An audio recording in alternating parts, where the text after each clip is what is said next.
Hello everyone, welcome to another First Chapter Friday with me, Miss Gabby. Today we're going to be reading Delivery to the Lost City, a Train to Impossible Places novel by P.G. Bell. Chapter 1, That Friday Feeling. It was Friday afternoon and school had just finished, but Susie couldn't muster any excitement for the weekend that lay ahead. Instead, she was sandwiched between a dozen other pupils in the dilapidated bus shelter outside the school gates, watching the rain hammer down and worrying. The bus was late.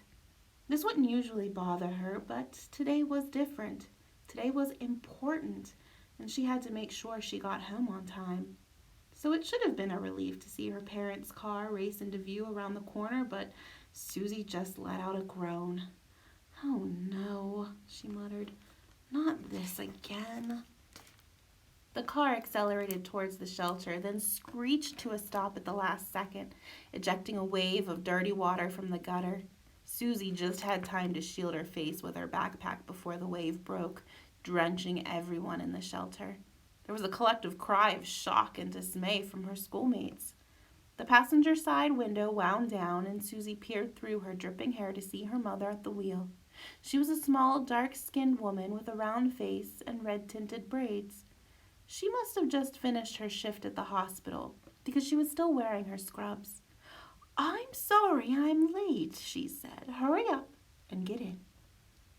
Susie's soaking clothes did nothing to dampen the hot prickle of embarrassment she felt as the other pupils turned as one to glare at her. "Mom," she hissed, "look what you've done." Her mother looked confused. "I told you I was going to pick you up." "And I told you not to," Susie said, a moment before someone shoved her hard in the back and she went reeling out into the rain. She turned to see who it might have done it, but the group had already closed ranks and she was faced with a wall of carefully neutral expressions. She sighed and turned back to her mom. "Fine," she said shortly. "Let's go." She climbed into the passenger seat, wound the window back up, and tried not to feel the sting of all those eyes on her as they pulled away. "I told you to take an umbrella this morning," said her mother as the school faded from view behind them. "Now look at you. You're soaked." Susie briefly considered responding to this, but settled for trying to make herself comfortable despite her clinging cold uniform. "You and Dad can't keep doing this," she said. "You never used to drive me everywhere. I can take the bus, like everyone else." She watched doubt and worry chase each other across her mother's face for a moment before she finally got them under control. "I know," your mother said, "but we're your parents. We enjoy doing these little things to take care of you." "Is that why you started phoning the school every day to check up on me?" she asked. Her mother's expression slipped a little, confirming Susie's suspicion that she couldn't have been meant to know about the phone calls. "I think every day is a bit of an exaggeration." "Every day for the past 3 weeks and twice this morning," said Susie. "The school secretary called me into his office to complain about it. He says he's going to block your number if it carries on." Her mother drummed her fingers on the steering wheel in annoyance as she negotiated the traffic. "I know I should have gone straight to the headmistress." "You just need to stop worrying about me," said Susie. "I'm fine." "But we can't stop worrying about you, darling," her mother said. "You gave your father and I such a shock." Susie rolled her eyes. "I know, and I'm sorry, but that was 3 weeks ago. I thought you'd be over it by now." "Over it?" Her mother gave a strange, humorless laugh. "We discover that you've been sneaking out of the house in the middle of the night with a bunch of ogres—" "Trolls," Susie corrected her. "To deliver mail to other planets." "Other worlds, Mom. They're called the impossible places." "Filled with witches and dragons and heaven knows what else." "A lot of them are friendly." "And that your life has been in danger," her mother continued. "You were in a train crash and an earthquake. That's not the sort of thing your father and I are going to just get over." Susie folded her arms and sank down in the seat. I'm starting to wish I'd never told you about it. Thank goodness you did, said her mother. Otherwise, we wouldn't be able to protect you at all. You weren't supposed to protect me, Susie muttered. You were supposed to understand. But buried deep within her resentment was a sickly twist of guilt. Her first adventure to the impossible places must have been largely accidental, but her second had been deliberate. She had chosen to leave her parents behind under the influence of a sleeping spell while she faced danger and excitement in some of the strange corners of reality. It hadn't been fair on them, but it was exactly why she had decided to tell them the truth. She'd expected a little shock and disbelief at first, but she hadn't expected them to panic, and then to keep panicking for 3 weeks solid. They had confiscated her postal uniform, her delivery satchel, and her copy of The Knowledge, the encyclopedic handbook for all impossible postal operatives. And when the invitation to rejoin the crew on their delivery rounds had appeared last week via remote spell, her parents had refused to let Susie reply. They hardly let her out of their sight anymore except to go to school. For the first time in her life, Susie was grounded. She hated it. Why couldn't she make them understand? Yes, the impossible places were bizarre and sometimes dangerous, but they were also wonderful. She had experienced things there that she wouldn't have been able to imagine just a few months ago. She had befriended ghosts, met a king, battled a giant robot, and saved an entire city from destruction. And she hadn't done any of it alone because she was part of a crew now.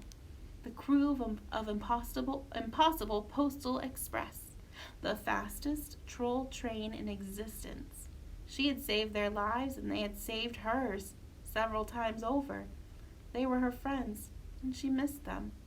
The possibility that she might never be allowed to rejoin them filled her with dread, which was why, the day before yesterday, she had proposed a plan she hoped would fix everything. With her parents' permission, she had returned the crew's invitation with one of her own, an invitation to dinner. She still didn't think her parents were entirely persuaded by the idea, but she had successfully argued that they couldn't reasonably ban her from seeing friends they had never met. This was the perfect opportunity for them to get to know the crew and learn more about being a postie. She was sure that, once they really understood what she had been trying to tell them, they would drop their objections. At the very least, they might finally learn the difference between trolls and ogres. But that meant that tonight had to go perfectly. It was her best and possibly last chance to change their minds. If she failed, she might never see the impossible places again. Her father was waiting for them in the front doorway when they finally pulled up outside the house. He was tall and pale, with a long face and a mop of ginger curls. He was drying his hands on a dishcloth and had already changed into his best shirt.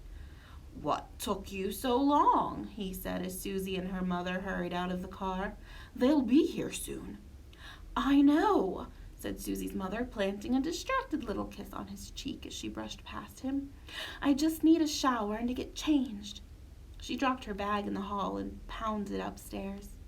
"Hello, sweetheart," said Susie's father as she hopped in through the door. "How was school?" "Fine, thanks," said Susie, dumping her bag next to her mother's. "Is everything ready?" She didn't wait for an answer, but raced down the hallway and into the kitchen. The whole room sparkled. She'd never seen it so clean, and all the unusual deterrents that cluttered up the counters was absent, replaced with a few small vases of flowers and a scattering of tea lights in jars. The kitchen table was covered with a white cloth that Susie hadn't realized they even owned, and that, in turn, was almost lost beneath a small mountain of food. There was a bowl of baked potatoes, 3 types of cheese, sliced ham, roast beef, chicken wings, steamed peas, carrot sticks, bread rolls, vegetarian pizza, pasta salad, Caesar salad, burgers, sausage rolls, and a large pot of her mom's octopus curry. Wow, Dad, this looks incredible. I should hope so, said her father. I took the afternoon off work to get it all ready. Really? He smiled. I'm treating it as a diplomatic summit, he said. At first contact between two peoples. And a bear, said Susie. Her father nodded. Hence the salmon, as per your instructions. He pointed to the huge baking tray in the center of the table, from which the somewhat surprised-looking head of a whole roasted salmon stared out at them from its nest of tinfoil. Brilliant, said Susie. Bears liked salmon. She had looked it up online. Her father tousled her hair. You're not the only one taking this dinner seriously, he said. In fact, I think it might be one of your better ideas. Thank you. Susie leaned into him. I'm sure they're going to love it, and you and Mom are going to love them too. I promise. She pulled him into a soggy hug. Hey, mind that shirt, he said. You'd better get dried and dressed. Your friends will be here soon. Right, she said. She let him go, but had only taken one step towards the door when the whole house began to shake. What's happening? Said her father, lunging to steady a pile of buttered bread rolls before they tipped into the floor. Susie heard her mother shriek, and a moment later she reeled into the kitchen, still soaking wet from the shower, and fastening the cord of her fluffy pink bathrobe. Is it an earthquake? Susie grabbed the counter for balance. No, she said, a smile spreading across her face. It's a train.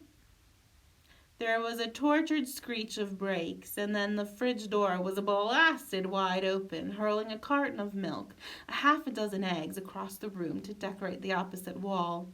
A cloud of yellow steam bellowed out from inside, filling the room and making the three of them choke. What was that? Susie's father's voice came from somewhere in the middle of the fog. And why can I smell bananas? It's the express, said Susie, trying to dispel the steam with a wave of her hand. They're here. That is the end of chapter 1. Chapter 2 is titled, Guess Who's Coming to Dinner? You can stop by your local library to grab your own copy of Delivery to the Lost City, A Train to Impossible Places novel by P.G. Bell, or if you haven't read the first book, A Train to Impossible Places, or the second one, The Great Brain Robbery. You can also pick those up at your local library and start the story and find out what happens. Hope you guys all enjoyed that first chapter. I will see you all next week for another First Chapter Friday. Bye!